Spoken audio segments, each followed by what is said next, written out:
जय जगन्नाथ सांग मैंने चलतु आज आम बनइबा सोयाबीन करी।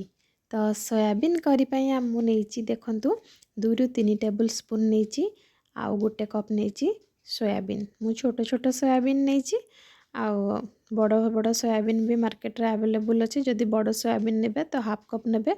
मु 2 जनक ही प्रिपेयर करची से क्वांटिटी रे आपण कम बेसी नहीं पारिबे।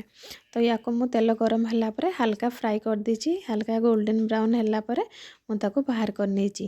गोटे बाउल रे मु पाखापाखि 2 ରୁ 2.5 कप पानी मु ताको गरम कर दीची। से गरम पानी रे भाजी रखिथिबा सोयाबीन के आमे ऐड कर देबा ताकि सोयाबीन टा हमर पूरा स्मूथ हो जिवो, पूरा नरम हो जिवो।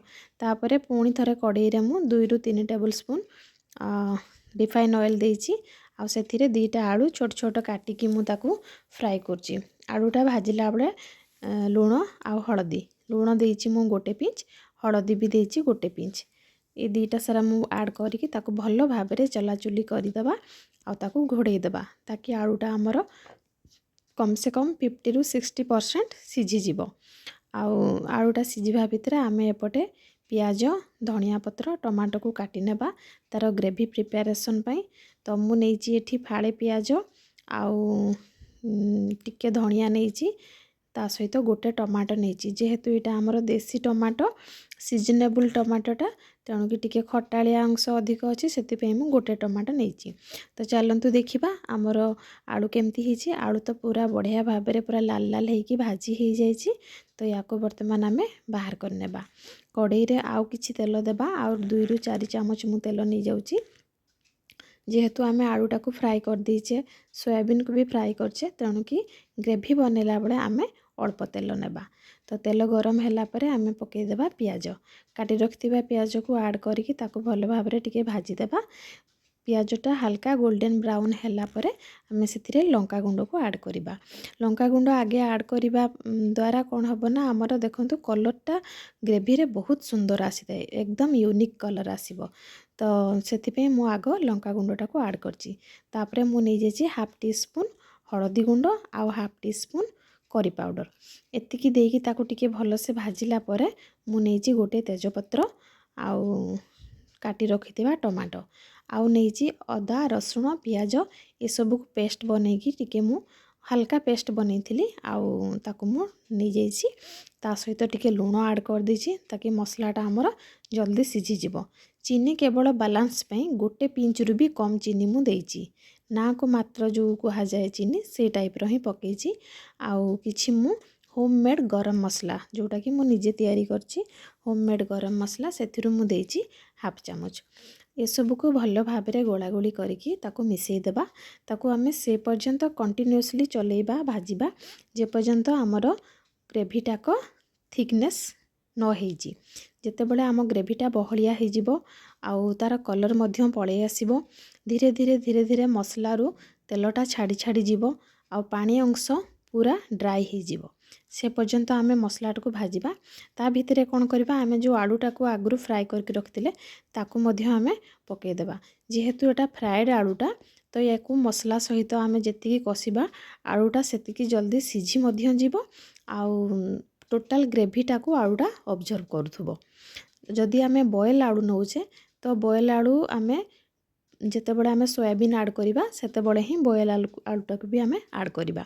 आगुतुरा बिल्कुल देबा नै नचेत मसलार जो कंचा अंशटा से कंचा स्मेलटा सेटा ही आलू ऑब्जर्व करि नबो।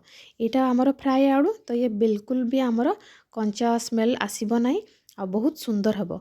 तो देखंतु ता भितरे आमे बढ़िया से केमती मु कसी कसी ताकू पाखापाखि 3 ରୁ 4 मिनिट मु ताकू कसी नेची। आ तार कलर भी केते सुंदर आसुची। आलू आ मसलार जो कॉम्बिनेशनटा बहुत बढ़िया देखा जाउची। तो एबे हमर पूरा परफेक्ट हे जाइची, मसला रेडी हे जाइची। वर्तमान हमर सोयाबीन टा को ऐड करिबा। तो मु जो सोयाबीन को उषुम पानी रे डिप करके रखिथिली ताको एबे नै आसीबा आउ एई ग्रेवी ऊपर ही ऐड करिबा।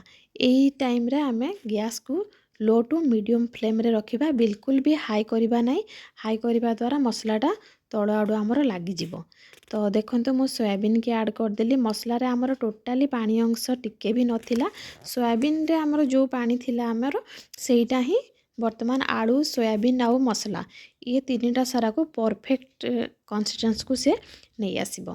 तो याको भल भाव में आम चलाचुली करदेबा जेहेतु आम मसलार लुण देचे प्लस आलू रे लुण देचे तो मु आउ आड करिनी जदि आपन को लागिबो कि आउ लुण दरकार तो आपन देई पारिबे।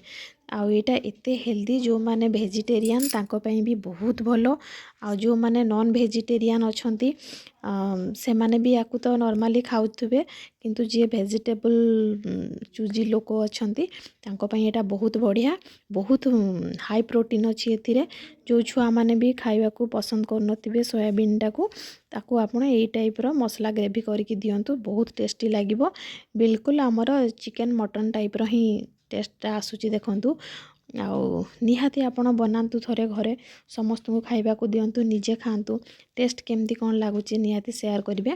तो देखंतु मु ताकू घोड़ेई देइथिली 2 ରୁ 3 मिनट ताकू मु घोड़ेई थिली तापरे आलू को मु चेक करके देखुची जे आलू बढ़िया भाव में देखंतु सिझी जाइची। तो फाइनली हमर रेडी हो जाइची सोयाबीन मसला। एबे आमे टिके जो काटी रखतिबा धनिया पत्र ताकू पकेबा आ गैस रो फ्लेम को बंद कर देबा। वर्तमान मु ताकू सर्विंग बाउल को काढी नउची देखंतु केमती लागुची ताकू टेस्ट करिबा। कलर तो पूरा यूनिक आछी बिल्कुल रेस्टोरेंट स्टाइल रे देखंतु केते कम तेल कम मसला कम इनग्रेडिएंट्स यूज करिकरी आमे केते बढ़िया रेसिपीटे बनैचे।